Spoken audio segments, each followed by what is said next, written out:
한국 사람들은 다 부자구나. 여기 독일 여성이 놀라서 이야기를 하고 있네요. 강원도의 식당에 앉아 이런 말을 하게 된 이유는 무엇일까요? 오늘의 이야기 시작합니다. 안녕하세요. 저는 독일 베를린에 살고 있는 마리입니다. 예전에 한번 인사드렸는데 제 이야기를 다들 재미있게 들어주셨다고 해서 얼마나 기뻤는지 몰라요. 재미없는 독일 사람이라는 말을 많이 들어서 한국 분들이 지루해하시진 않을까 걱정했는데 댓글로 좋은 곳들도 추천해주시고 다들 좋은 이야기를 해주셔서 한국에서 쌓은 추억들이 계속 이어지는 느낌이었어요. 많은 분들이 제 강원도 여행기를 기다려주셨는데 너무 늦진 않았나 모르겠네요. 제가 지금은 독일로 돌아왔는데 친구들을 만날 때마다 저는 한국에서의 즐겁고 환상적이었던 체험을 전달하느라 입이 아플 지경이에요. 열심히 한국에서의 기억을 떠올리며 써봤는데 재미있게 봐주시면 좋겠네요. 우선 이번 여행에서 강원도 여행 계획은 제 친구가 다 짰거든요. 저보고는 믿고 따라오라고만 하더라고요. 그래도 조금은 못 믿어온 구석이 있어서 좀 찾아보니까 산과 바다가 유명하더라고요. 정말 신기했습니다. 독일도 해변가가 있긴 있거든요. 외국분들이 많이 찾아올 만큼 유명한 해변은 아니고 그냥 독일 사람들이 바다를 즐기고 싶으면 찾아가는 곳이죠. 독일의 해변가 뒤에는 어느 정도 녹지가 조성되어 있긴 하나 산이라고 부를 만한 건 찾기가 어려운데 대체 어떤 곳이길래 산과 바다가 모두 유명하다고 할까 싶어 엄청 두근거렸어요. 우선 터미널에서 택시를 타고 머무를 호텔로 이동했는데요. 택시기사님께서 굉장히 친절하시더라고요. 그리고 놀라운 건 어느 정도 영어를 꽤 하시던데요. 서울과는 또 다른 신선한 충격이었습니다. 저도 모르게 서울이 아닌 곳이니 어느 정도 불편할 수 있다는 생각을 했던 것 같아요. 그런데 기사님 말씀이 강원도가 한국 사람들에게 인기 있는 휴양지이기도 하지만 요새는 외국분들도 많이 찾고 또 예전에 평창올림픽이 치러졌던 곳이라서 택시기사님들 수준이 엄청 높다고 하시더라고요. 영어로 유쾌한 농담까지 건네주셔서 말이 잘 안 통하는 낯선 외국 그리고 서울이 아닌 곳이라는 것에서 오는 긴장감도 다 녹아내렸네요. 그리고 호텔에 도착했는데 저는 호텔방에서부터 입을 떡 벌리고 서 있었습니다. 방에서 바다가 한눈에 내려다 보이다니 정말 행복했어요. 왜 한국분들이 사랑하는 휴양지인지 이해가 가더라고요. 바다가 한눈에 들어오는 호텔이라니 이렇게 먼 나라에 와서 참 호강한다 싶었는데 그날 저녁에 전 기절할 뻔했습니다. 친구가 로또 맞은 줄 알았어요. 그렇지 않으면 완전 미쳐버렸거나요. 확실한 건 한국인들은 나라를 잘 만났다는 거예요. 혹시 독일에서 가장 먹기 힘든 요리가 뭔지 아시나요? 말씀드리면 한국분들 놀라실 텐데 바로 해산물입니다. 독일에도 해변가가 있다면서 왜 해산물을 못 먹지? 싶으실 텐데요. 바다가 있는 함부르크에 사는 사람들도 해산물 먹기는 쉽지 않아요. 연어나 고등어 정도는 좀 먹는데 그렇게 다채롭게 먹지도 않을 뿐더러 무엇보다 가격이 비쌉니다. 그래서인지 해산물을 일반적인 마트에서 많이 취급하지도 않고 대부분 냉동이에요. 냉동이나 팩으로 포장되어 있거나 염장이나 양념이 되어 이미 진공 포장을 해놓았죠. 사실 해산물 레스토랑이 있어도 비싸서 잘 가질 않아서 저는 해산물 맛을 잘 몰라요. 가끔 요리해 먹긴 해도 냉동을 해동해서 먹다 보니 좀 질기고 맛이 없어서. 제가 생각하는 독일의 해산물은 비싼데 맛이 없다입니다. 신선한 해산물은 독일에 없냐고요? 수산시장이 있다고는 들었는데 가본 적은 없어요. 보통 도매업자들만 가는 걸로 알고 있거든요. 인근 유럽 국가에서 신선한 해산물 요리를 먹어볼 기회도 있긴 있는데 워낙 비싸서 맘 놓고 먹어본 적이 없어요. 해산물 좋아하시면 유럽은 오지 마세요. 친구가 데려가준 식당은 해산물 전문 식당이었는데요. 제게 익숙하지 않은 비린내가 코끝을 자극하는데 생소하면서도 입맛에 맞을지 걱정이 많이 됐습니다. 친구는 이미 기대감에 차올라서 눈이 반짝반짝했고요. 친구 말이 서울에서도 해산물을 먹어봤지만 서울 사람들이 한국 바닷가에 가서 먹는 해산물은 또 다른 신선함이라고 했다나요? 자기는 한국에 와서 해산물 맛에 눈을 떴다고 한국 해산물 맛은 엄청나대요. 그러면서 독일의 냉동 해물 모듬은 떠올리면 안 된다고 흥분을 하더라고요. 이 친구가 독일에 살 땐 입이 짧았어요. 맛집을 찾아다니는 애가 아니었는데 한국에 오더니 많이 변했다 싶었죠. 그리고 저도 슬슬 기대가 되었습니다. 배도 고팠고 한국의 해산물은 맛있다니 궁금하기도 했어요. 우선 사장님께서 신선한 게를 꺼내서 보여주시더라고요. 당황스럽기도 하고 저 게를 쪄주시는 건가? 해서 갸우뚱하고 있는데 바로 쪄주셨습니다. 독일에서는 한 번도 본 적 없는 광경에 깜짝 놀랐는데 먹기 좋게 껍질도 손질해서 주시더라고요. 비닐장갑에 가위까지 만반의 준비를 다 갖춰서 주시는데 저는 할 말을 잃어버렸어요. 너무 상차림이 화려해서 이건 친구에게 무리다 싶었죠. 너 로또 맞았니? 이게 지금 얼마가 나올지 나는 계산도 안 되네. 이렇게 큰 개가 2마리나 나오고 냉동도 아니고 살아 움직이는 개를 이렇게 쪄주다니. 독일에서 이렇게 먹으려면 글쎄요. 대게는 태어나 처음 먹어봐서 감이 잘 안 잡히지만 최소 3, 40만 원 이상은 나오지 않을까요? 인기 있는 곳인지 사람들이 계속 들어오던데 이런 비싼 식당을 이렇게 많이 이용하다니. 진짜 부자인 한국 사람들만 오는 곳인지 아니면 한국 사람들이 다들 부자인지 헷갈리더라고요. 친구가 웃으면서 한국에서도 대게는 비싼 편이긴 한데 독일 해산물 가격에 비하면 훨씬 싸고 무엇보다 이렇게 신선한 해산물을 맛있게 많이 먹을 수 있는 기회는 네 인생에서 2번 다시 올 수 없을 테니 일단 먹으라고 하더라고요. 그렇게 저는 대게와의 첫 만남을 가졌습니다. 조심스럽게 입에 넣었는데 그냥 사르륵 녹던데요. 태어나 처음 먹어보는 맛이라는 게 너무 억울했습니다. 멈출 수가 없더라고요. 그리고 게 내장은 좀 꺼려지는 모양이었는데 사장님이 먹는 법을 알려주셔서 다행히게 내장도 맛볼 수 있었습니다. 세상에 어떻게 이런 맛이 존재할까요? 지금 다시 생각해도 침이 고여요. 맛있는 걸 먹으니 부모님도 떠오르고 제 친구들도 떠올랐습니다. 부드럽고 달콤해서 할머니, 할아버지도 많이 생각났고요. 평생 가야 이 맛을 한 번도 못 먹어보는 사람들이 독일엔 널렸는데 독일 사람들 너무 불쌍하죠. 근데 생각해보니 독일에 다시 돌아가면 저도 이런 신선한 게를 먹어볼 순 없을 거잖아요. 인생에 또 없을 기회라서 미친 듯이 게살을 먹었는데 매운탕을 주시더라고요. 맵지만 자꾸 당기는 맛에 콜록콜록하면서도 먹는데 튀김이며 볶음밥까지 계속 나왔어요. 얘가 이걸 또 시켰나? 돈을 얼마나 쓰는 거야 했는데 친구 말이 원래 나오는 거라고 하더라고요.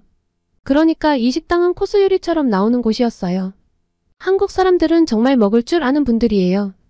입이 짧았던 친구가 한국에 와서 먹을 걸 하이에나처럼 찾아다니는데 저도 한국에서 살면 그렇게 될 것 같아요. 왜냐하면 이날 저녁 전 정말 미친 듯한 과식을 했거든요. 아니 강원도 여행 내내 과식이었어요. 사실 독일에서는 이렇게 줄줄이 뭔가 나오는 건 참 어색한 문화입니다. 대게를 먹는다라고 하면 대게만 주고 땡 끝이에요.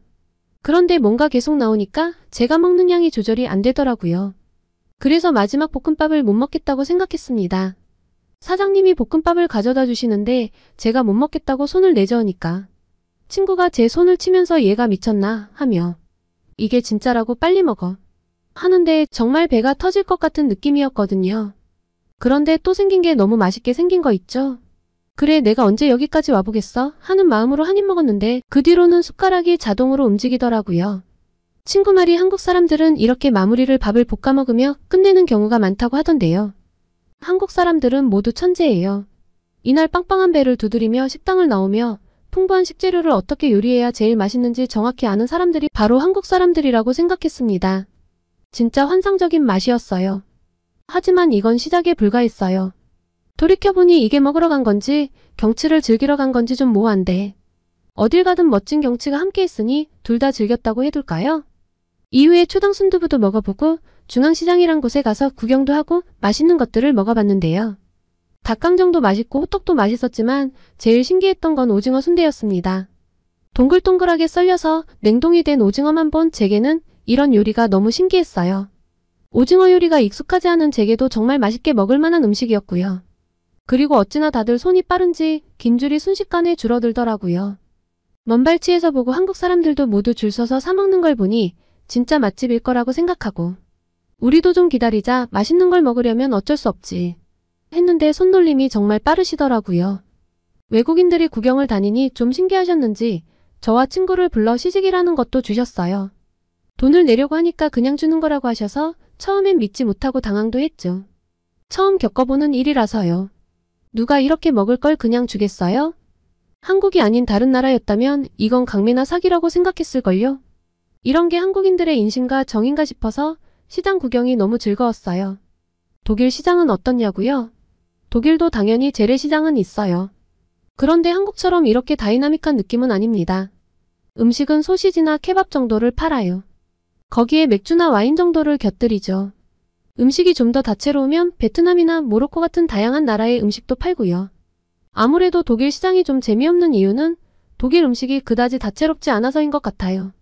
그리고 전 이 대목에서 한국 여행의 유일한 문제점을 찾을 수 있네요. 독일에서 뭘 먹어도 이제 예전만큼 맛있지 않아요. 한국은 닭 한 마리를 가지고 프라이드 치킨, 양념치킨, 닭강정, 삼계탕, 닭볶음탕 등등 엄청 많은 요리를 만들어내는데 독일 사람들은 왜 이런 창의력이 없을까요? 요새 저는 진지하게 한인마트에 가서 장을 보고 한국 요리를 만들어 먹어볼까 한다니까요. 너무 먹는 이야기만 한 것 같아 좀 민망하지만 친구가 야심차게 준비한 강원도 식도락 코스는 정말 완벽했어요. 그리고 경포대와 오죽헌도 멋진 기억으로 남아있고요. 특히 경포대는 조망이 너무나 멋졌죠. 평화롭고 아름다워서 사진을 정말 멈추지 않고 찍게 되더라고요. 음식도 맛있지, 자연환경도 너무나 좋지, 사람들은 친절하지. 나중에 은퇴를 하면 한국 강원도에 와서 살아도 좋지 않을까 하는 생각이 들었죠. 수도에서 멀지 않은 곳에 이렇게 아름다운 자연과 맛있는 먹거리가 있다는 건 정말 축복과도 같은 일이니까요. 서울에 이어서 방문한 강원도는 서울과 또 다른 느낌으로 아름답고 재밌었어요. 한국 여행을 오는 대부분의 사람들이 서울 여행을 주로 하던데 이렇게 다른 지역도 가서 매력을 느끼는 것도 정말 좋을 것 같아요. 제 개인적인 생각으로 강원도는 스위스보다 더 좋았거든요. 친구와 함께 갔던 곳 중에 양떼목장이 있었거든요. 엄청 넓어서 등산하는 느낌이었는데 오래 걸었던 보람이 있더라고요. 맑은 하늘과 공기, 그리고 탁 트인 하늘은 스위스보다 훨씬 아름답게 느껴졌는데요. 스위스도 멋진 곳이긴 하나 한국은 사계절이 뚜렷하잖아요. 저는 여름에 온 게 아니니 서핑은 못 해봤는데 친구 말로는 여름에 서핑이나 해수욕을 즐기기 위해 강원도에 많이 온다고 하더라고요. 스위스는 바다가 없잖아요. 그러니까 강원도의 승리 아닐까요? 아, 그리고 진짜 좋았던 경험을 빼먹을 뻔했네요. 지금까지 여행기를 들어주신 분은 얘네 진짜 먹고만 다녔네 하실 텐데요. 나름대로 명상의 시간도 가졌답니다. 템플스테이를 갔다 왔거든요. 친구가 짠 일정 중 맨 마지막이었어요. 사실 절이 한국에만 있는 건 아니라는 생각에 일반 관광도 아니고 굳이 템플스테이를 해야 해? 싶었는데 외국인들도 많이 찾는다고 해서 일단 가보기로 했죠. 제가 가봤던 절은 태국의 절입니다. 그냥 좀 크고 정신이 없었고 다들 간다니까 갔던 기억인데요. 지금 떠올려보면 엄청나게 큰 불상 외에는 사실 아무 기억이 없네요. 그만큼 별로 인상적이지 않았거든요. 그런데 친구가 한국의 절에서 이틀이나 잔다는 거예요. 그건 좀 새롭겠다 싶었습니다. 그냥 둘러보고 나오는 게 아니고 절에서 생활을 이틀이나 해볼 일은 없을 테니까요. 알고 보니 인기가 많아 예약하기도 어려웠다던데 저는 친구 덕에 편하게 낙산사를 갈 수 있었죠. 이 자리를 빌어 친구에게도 고맙다는 인사를 보냅니다. 이동거리가 좀 있었는데 여기가 제일 유명하고 좋다고 해서 일부러 찾아갔고 또 한국 여행의 마지막 일정이니만큼 좋은 곳이길 바랬는데 도착하고 저는 환호를 내질렀습니다. 제 머릿속에서 상상했던 온갖 이미지나 고정관념을 다 깨버리는 멋진 곳이더라고요. 친구가 이 일정을 맨 마지막에 배치한 이유가 있었습니다. 좀 막자지껄하고 번잡스럽게 이동하고 먹고 떠들고 하는 것도 좋았지만 이렇게 차분하게 자신의 내면을 돌아볼 기회를 가져보는 것도 의미가 있으니까요. 그리고 이렇게 절에서 지내볼 기회를 외국인이 언제 가져보겠어요? 수련복을 입어보니 너무 편하고 따뜻하고 포근했습니다. 이것도 한복의 한 종류겠죠. 공주님 같은 한복만 있는 줄 알았는데 이렇게 바지를 입어보니 좀 생소하긴 했지만 정말 편하더라고요. 무엇보다 수련복을 입고 관광객들이 모두 나간 시간에 이렇게 절 안을 돌아다니니 제가 마치 출가한 스님이 된 느낌이었어요. 그리고 절이 굉장히 넓고 컸는데 바닷가 옆에 붙어 있다는 것이 정말 신기했고요.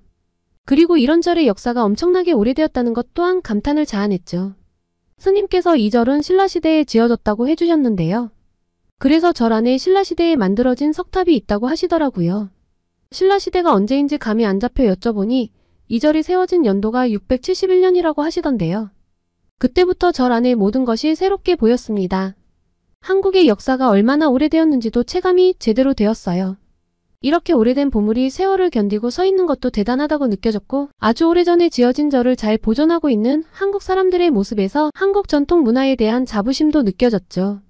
게다가 한국은 일본의 침략도 겪었잖아요. 일본에 의해서 한국 문화와 역사를 지우려는 여러 가지 시도들이 있었는데 이렇게 고유의 문화와 언어를 지켜낸 건 뿌리 깊은 역사가 있고 한국인들이 가지고 있는 한국의 역사에 대한 자부심이 있어서가 아닐까 싶었습니다.